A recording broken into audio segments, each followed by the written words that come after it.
the times that they were with Mom and how great she was to each and every one of you.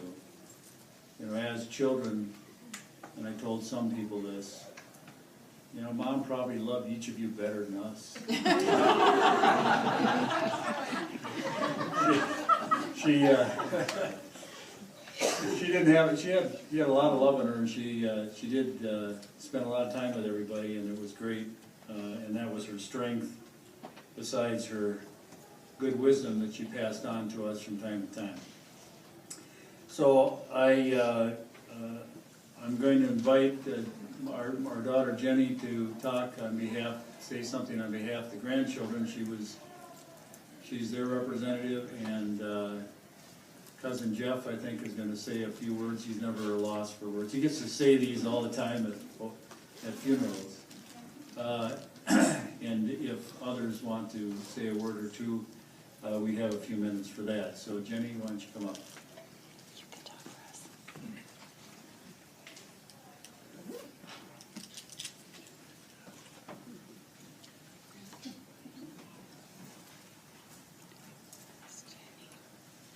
For those of you who don't know me, I'm Jenny Abdo. I'm Helene's second oldest granddaughter. I have been selected to speak on behalf of the grandchildren. Grandma was known as Situ, a Lebanese name for grandmother. The grandchildren range in ages from 18 to 45. For the first 5 of us, our memories of and time spent with her are quite different than those of our younger cousins.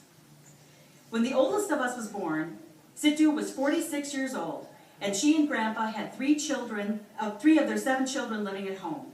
So when we were little, Situ was still a young woman. We remember her vibrancy and energy at that time. I think we all knew then, even as young kids, how much she loved both us and life. When we were young, she spent a lot of time with us. That didn't change once we became adults. She was always, in one way or another, a part of our lives. She was fun, energetic, and wise. She enjoyed taking us out and spending time with us. Situ loved to shop, and some of us went with her on her bargain hunting adventures. Several of us were with her at Banks when she found 8 tablecloths for $1. And that was the deal of the day. Some of us, more than others, went to estate and garage sales with her and ended up being the beneficiaries of her purchases. She would buy a lot of clothes on sale, lay them on her bed, and say, "I have a big family and I bought these because I figured somebody could use them." I think this was one of her ways she was trying to teach us at our young ages about how to be frugal. Some of us would tease Situ for washing plastic forks and plates. As it turns out, she was green before her time. Thanks to her, we have appreciated Lebanese cooking. We either spent time cooking with her or devouring her food.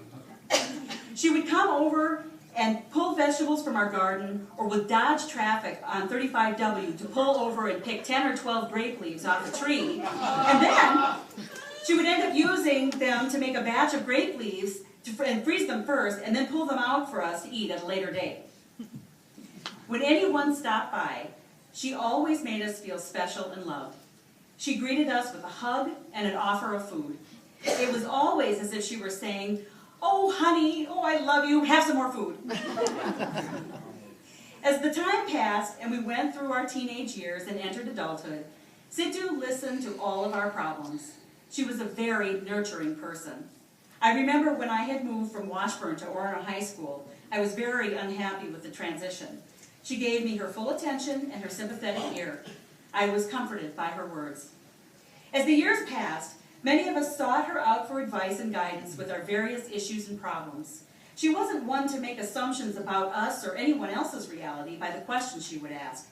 She wanted to see us grow and mature and did not assume that our personalities and behavior were fixed because of the things we said or did when we were young.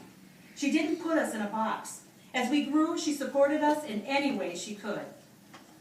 She wanted to be at our events and in our lives, and generously gave us each guidance for the future. We celebrated her, and she celebrated with us, oftentimes over a shot of tequila. In 2011, she was now nearly 89 years old. I had the pleasure and privilege to accompany her for what would be her last trip to Tucson. Situ was always in good spirits, and we had many pleasant conversations. Since I was there to keep her company, she was never bored. Every morning she sensed that I was ready to do something, and every day she replied, "Oh, Jenny, I'm not a very good Situ. I want to get up and go with you, and I can't, and I'm getting so old and I don't like it." She didn't forget any detail, lesson, advice, or concern she had for each of her grandchildren. She remembered past and present details of each of us. Situ was still able to hit the nail on the head for most topics of discussion. She remained warm, loving, generous, and curious, and I never heard Situ be critical, negative, mean, or gossip about anyone. We spent time with her because we truly liked being with her. She was fun and interesting. Each grandchild had his or her own special relationship with her. She was always positive and kind, and said that every person has at least one good streak in them.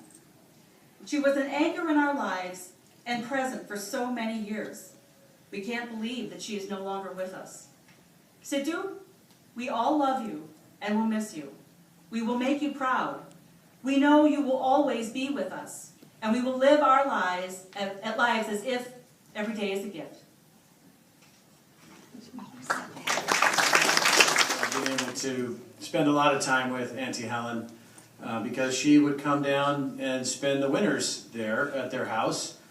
She and Uncle John, gosh, how many years, Auntie Gary? 20 years, 25, more every year?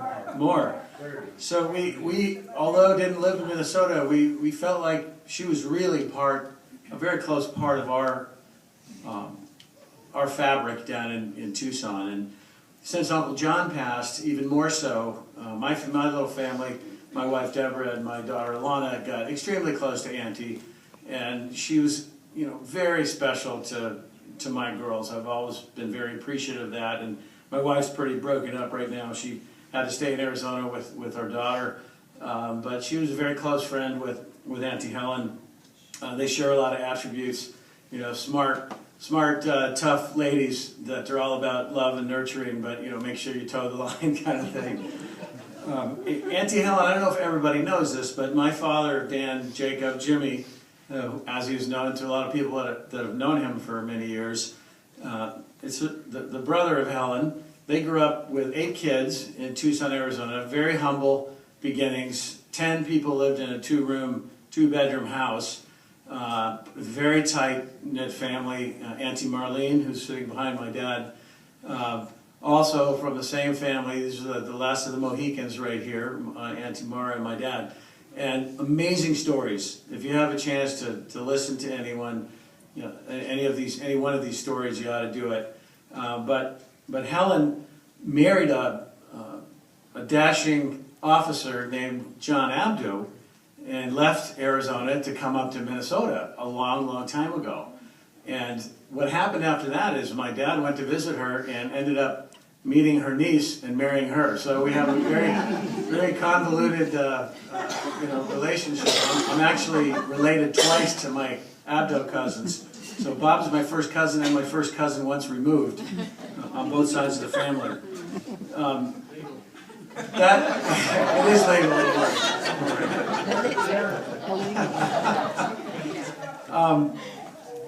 I want to just raise this because she had an innate common sense, Aunt Helen, and she came from very humble roots, but good people and major common sense, and came up here into this very educated world that Uncle John brought her into. Look at all these kids, how amazing you guys are. And she has navigated it amazingly and beautiful. Everybody's best friend, giving advice and giving this common sense, which we all need, no matter how many degrees you have, no matter how much money you have, no matter what. She was right on the money most of the time. And I think it's a testament that so many people are remembering her today and over the weekend. And my dad was saying it's just like her mother, our Sito Rose, and she carried that on. she was, of course, just passionate about one, well, I guess two things. I was going to say family, but I got to throw the casino in there too. I was reading the flowers. You know, Mystic Lake actually said flowers.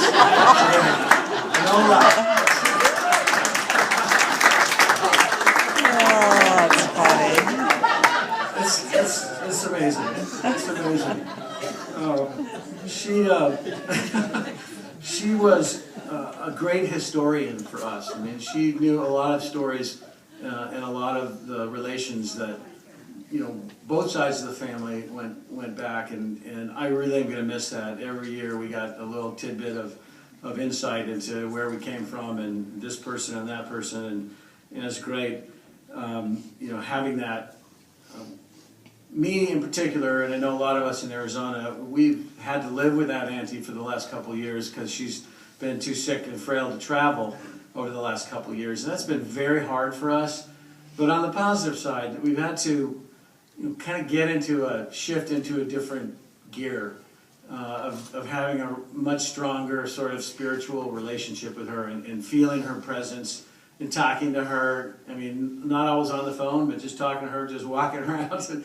And so when I got to see her last week, just by a stroke of luck before she passed, you know, we had some special time, and I have that feeling, and I hope we can all sort of walk away with that, knowing that she's really ever present in your heart, in your mind, in your soul, there giving you a lecture, giving you love, telling you to eat more.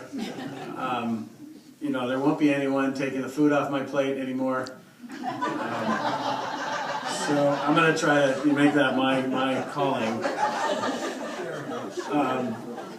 She was a Sito, and an aunt, and a friend, a drinking buddy, a mentor, advisor, so many things to so many people and to us in my family. And, you know, I think when you're faced with death, it makes you think a lot of things you don't typically think about all the time. But we try to live well, and I think Helen lived well, and she died well. All of you, most of you that live here have been spending major quality time with her the last couple of years, and we all knew this was coming. It doesn't make it any easier, but when I was there in the room with her last week, and I think Tina and Therese and Larry were there, and you know, the family just kept streaming in and streaming out, and it's remarkable. I mean, just, you don't see that too often every day. I mean, she is completely lifted up by our love and our connection and our prayers, and you know, you're right, Bob, she had enough for everybody. I mean, she just wanted to be everybody's sit-to. So thank you for allowing me to share some of my reflections. Auntie, God bless you, love you, watch over this brood of yours forever and ever, and keep us all together, connected and supportive and kind to each other. Bless you.